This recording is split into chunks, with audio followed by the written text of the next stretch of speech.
നമസ്കാരം. തെരുവു നായയുടെ വായിൽ നിന്ന് നവജാത ശിശുവിനെ രക്ഷിച്ചെന്ന് അവകാശവാദം. ഇതോടെ നാട്ടുകാരുടെ മുന്നിൽ താരമായി മാറുകയായിരുന്നു ഓട്ടോറിക്ഷ ഡ്രൈവർ. എന്നാൽ സംഭവത്തിന്റെ സത്യാവസ്ഥ മറ്റൊന്നാണ്.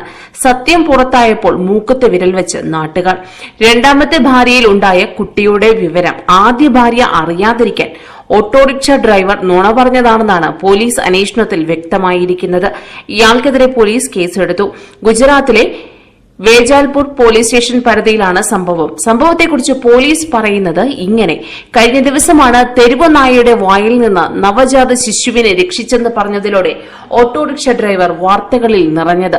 ഉപേക്ഷിക്കപ്പെട്ട നിലയിൽ കണ്ടെത്തിയ കുട്ടിയെ രക്ഷിച്ചു കൊണ്ടുവന്നതാണെന്ന് ഓട്ടോറിക്ഷ ഡ്രൈവർ സർഫുദ്ദീൻ ഷെയ്ഖ് ആദ്യ ഭാര്യയെ പറഞ്ഞു വിശ്വസിപ്പിച്ചു. തെരുവു നായയുടെ വായിൽ നിന്നും രക്ഷിച്ചതാണ് എന്ന് ഷെയ്ഖിന്റെ വായിൽ ഭാര്യയും മൂത്ത സഹോദരനും വിശ്വസിച്ചതായി പോലീസ് പറയുന്നു.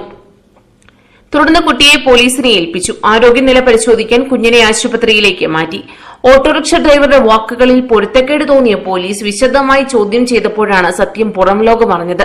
ഷെയ്ഖ് 1 വർഷം മുൻപാണ് വിവാഹം ചെയ്തത്. ഷെയ്ഖിന് രണ്ടാമത്തെ ഭാര്യയുമായുള്ള ബന്ധം ആദ്യ ഭാര്യ അറിഞ്ഞിരുന്നില്ലെന്ന് പോലീസ് പറയുന്നു. അതിനിടെയാണ് രണ്ടാമത്തെ ഭാര്യയ്ക്ക് കുഞ്ഞുണ്ടാകുന്നത്. ആദ്യം ഒറ്റപ്പെട്ട സ്ഥലത്ത് കുഞ്ഞിനെ ഉപേക്ഷിക്കാനാണ് തീരുമാനിച്ചത്. കുഞ്ഞിനെ ഉപേക്ഷിക്കാൻ പോകുന്നതിനിടെയാണ് കെട്ടിച്ചമച്ച കഥ മെനയാൻ ഷെയ്ഖ് തീരുമാനിച്ചതെന്ന് പോലീസ് പറയുന്നു. കുട്ടിയുടെ സംരക്ഷണം ഉറപ്പുവരുത്താനാണ് കെട്ടിച്ചമച്ച കഥ മെനഞ്ഞതെന്ന് പോലീസ് പറയുന്നു. ആരോ ഉപേക്ഷിച്ച നിലയിൽ കുഞ്ഞിനെ കിട്ടിയെന്ന് പറഞ്ഞ് ബന്ധുക്കളെയും നാട്ടുകാരെയും വിശ്വസിപ്പിക്കാനാണ് ഇയാൾ ശ്രമിച്ചതെന്നും പോലീസ് പറയുന്നുണ്ട്. കൂടുതൽ വാർത്തകൾക്കായി ഈ ചാനൽ സബ്സ്ക്രൈബ് ചെയ്യുക.